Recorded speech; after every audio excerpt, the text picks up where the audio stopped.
సమాజానికి రోల్ మోడల్స్గా ఉండాల్సిన వాళ్ళు, సమాజంలో హితవు చెప్పేవాళ్ళు ఐఏఎస్ ఐపీఎస్ ఆఫీసర్లు. చాలా కష్టపడి చదివి పైకొచ్చిన వాళ్ళే సమాజంలో వైరల్ అవుతే ఎలా ఉంటుంది, అది కూడా కొన్ని చెడు విషయాల్లో. మనం రీసెంట్గా చూస్తే కర్ణాటక డీజీపీ స్థాయి ఆఫీసర్ కె రామచంద్రరావు గారు, ఆయన కొన్ని వీడియోస్ సోషల్ మీడియాలో చాలా వైరల్ అవుతున్నాయి. అది కూడా చాలా అసభ్యంగా, అశ్లీలంగా. అసలు డీజీపీ స్థాయి అధికారి ఇలా ఆడవాళ్ళతో ఇండల్జ్ అవుతాడా? అది కూడా ఒకళ్ళ ఇద్దర? ఆ ఫోటోలో, ఆ వీడియోలో చాలా మంది కనిపిస్తున్నారు. ఆయన అది నేను కాదు, కంప్లీట్ గా మార్పుడ్ వీడియోస్ అని చెప్తున్నారు. కానీ కర్ణాటక ప్రభుత్వం ఆయన్ని సస్పెండ్ చేస్తూ ఆర్డర్ జారీ చేసింది. Rule number 3 all India services rules 1968 ప్రకారం ఆర్డర్ వచ్చిందనమాట. దాని ప్రకారం unbecoming of a government servant, ప్రభుత్వ అధికారిగా చేయకూడని పని చేయటం, ఎంబరాస్మెంట్ టు ద గవర్నమెంట్, అప్సీనిటీ అని రాశారనమాట ఆయన సస్పెన్షన్ ఆర్డర్లో. అంటే అప్సీన్ వీడియోస్ అంటే అశ్లీలంగా ఉండే వీడియోస్ కావచ్చు, లేదా ఒక గవర్నమెంట్ సర్వెంట్ చేయకుండా పని చేస్తే కావచ్చు, లేదా ప్రభుత్వానికి తలనొప్పిగా మారటం, ఎంబరాస్మెంట్ అనమాట. అంటే ప్రభుత్వం కూడా ఆయన చేసిన పనికి ప్రభుత్వం కూడా ఆన్సరబుల్ గా ఉండటం, ఇవన్నీ చూసి కర్ణాటక ప్రభుత్వం ఆయన సస్పెండ్ చేసింది.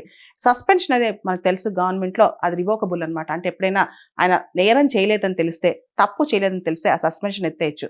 కానీ ఆ సస్పెన్షన్ అనేది ఏ కండిషన్స్ లో, ఏ సందర్భంగా జరిగిందనేదే ఇప్పుడు చర్చ అనమాట. ముఖ్యంగా ఆయన వీడియోస్ అంతగా సోషల్ మీడియాలో వైరల్ అవుతున్నాయి. మనకి చూస్తే కనుక సివిల్ సర్వీసెస్ లో ఎథిక్స్, ఇంటిగ్రిటీ, యాప్టిట్యూడ్ అనేవి చాలా ఫౌండేషనల్ వాల్యూస్ అని చెప్పుకోవచ్చు. దాని ప్రకారం సివిల్ సర్వీసెస్ ఎగ్జామ్ లో ఒక పేపర్ కూడా పెట్టారు 250 మార్కులకి. గత 13 సంవత్సరాలుగా ఆ పేపర్ కూడా సివిల్ సర్వీసెస్ లో ఉందన్నమాట. దానిలో ప్రత్యేకంగా ఆడవాళ్ళతో ఎలా బిహేవ్ చేయాలనే దాని మీద కూడా కోడ్ ఆఫ్ కండక్ట్ రూల్స్ ఉంటాయి, సివిల్ సర్వీసెస్ రూల్స్ ఉంటాయి అనమాట. ముఖ్యంగా prevention of sexual harassment at working places అనేది పాష్ చట్టం చాలా సీరియస్ గా ఇంప్లిమెంట్ అవుతుంది సివిల్ సర్వీసెస్ లో.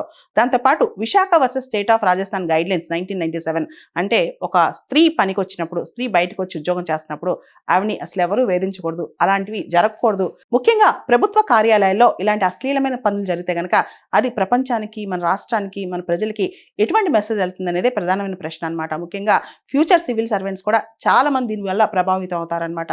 ఇక్కడ మనం గమనిస్తే సివిల్ సర్వీసెస్ అనేది చాలా ఉన్నతమైన స్థానం. ప్రజలు సివిల్ సర్వెంట్స్ ని చాలా గొప్పగా చూస్తారు. ముఖ్యంగా వాళ్ళ దగ్గర నుంచి ఒక మంచి క్యారెక్టర్ కానీ, బిహేవియర్ కానీ, ప్రవర్తన కానీ ఎక్స్పెక్ట్ చేస్తారనమాట. కానీ డీజీపీ స్థాయి అధికారులు ఇలాంటివి చేస్తే తర్వాత కింద స్థాయి అధికారులు ఎలా ఉంటారు అనేది కూడా పెద్ద ప్రశ్నే. అందరూ కాకపోయినా కొంతమంది సివిల్ సర్వెంట్స్ లో ఈ ధోరణులు చాలా ఎక్కువగా ఉన్నాయన్నమాట. ప్రధానంగా దొరికితే దొంగ, దొరకపోతే దొర అంటుంటాం కదా, అలానే దొరికిన వాళ్ళు దొంగలు అవుతారు. కానీ ఇలా చేసేవాళ్ళు చాలా మంది ఉన్నారు ప్రభుత్వ అధికారులుగా.